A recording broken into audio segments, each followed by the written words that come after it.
Alright guys, I'm back again with a new project, just like I needed another one. Alright, this is a 1937 Buick. I just got it yesterday. The trunk was frozen on it. The hinges are locked up, and I had to go through a bunch of stuff to get the hinges out. Had to go through the back, and of course the back seat was screwed in.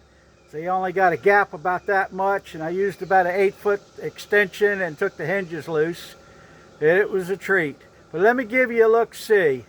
I'm just trying to get it to where I can get it in one of my tents, because I can't stop on my other projects to do this.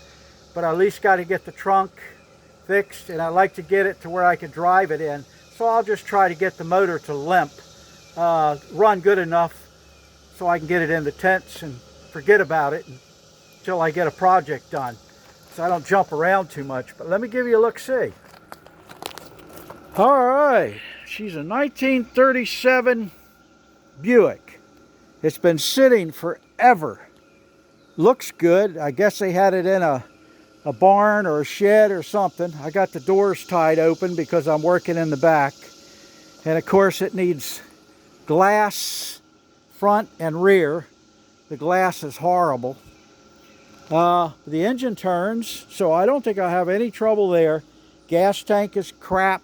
I got to take that out and deal with that. But the overall car doesn't look too awful bad. This was stuck. Of course, they all sort of get stuck when they don't get used. The bar going through it through here on these two dividers. It was all frozen, so I got that undone. And let me see. Let me go around to the back. You can see I got everything out of the inside of the car. And of course, the mice had a field day. I mean to tell you, they got in behind the seats and just ate the snot out of stuff. I got the back seat out, and where the hinges were, you can see up in here, it's got a little bit of cancer, and that's where the hinges were bolted. Apparently the back window was leaking, and it got rain in there and just rotted it out. It just sat. So, but it doesn't look like a terrible fix. I can take care of that. And of course the rugs and the wood that was in the trunk is all rotted to pieces. And the seats got, you can see you got a mice hole there. Got about 5 mice holes, and of course it's termites or whatever the heck eats the seats up. They've eaten all the seats like this, so it's yeah, it's not great, not even a little bit. You know, it's pretty aggressive in places. That's too bad, because the interior looked like it was in decent shape. This is all the junk I pulled out of it. This is what was left in the trunk, and bags, and it's probably been in there for who knows how long. Bunch of spark plug wires, tune-up kit. I mean, this stuff's been in here for, you know, a long time. And the trunk's got a couple little issues, but I've seen a lot worse. It's a fairly simple fix, just one more thing to do, I guess. And this is part of the wood that I was pulling out of it. It's all gone. But you got to tear things apart to fix it. But it's not bad. I mean, it's got places that could have been that were caused by the back window, and if it would have been kept out of the weather, we wouldn't have had this problem.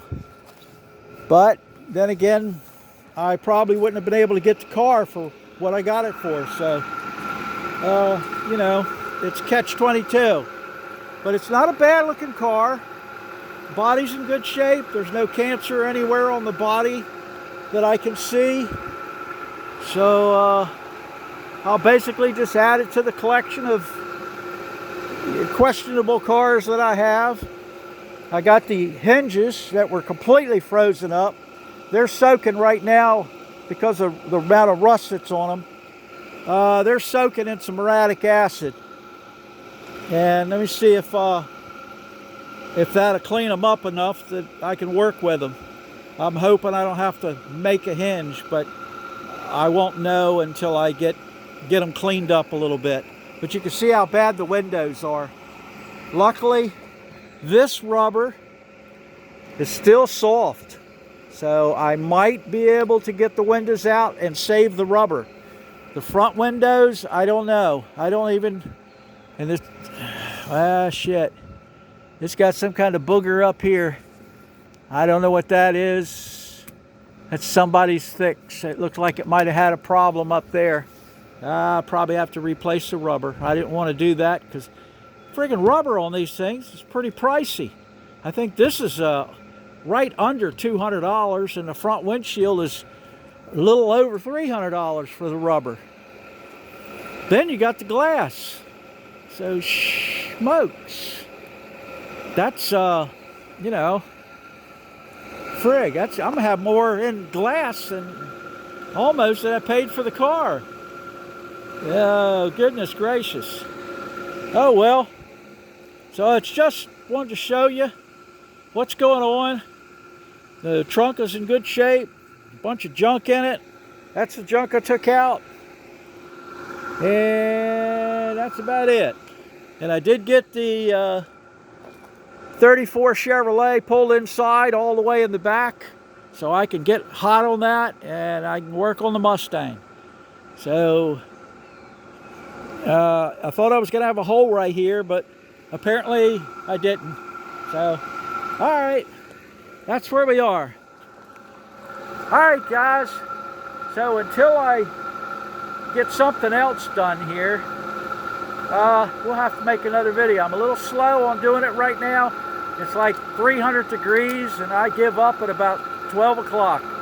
So I don't really feel like making a video out here. You don't want to see me melting. All right, guys. So until I get doing something that's worth a shit, so you can have something to look at, I'll see y'all later. Bye.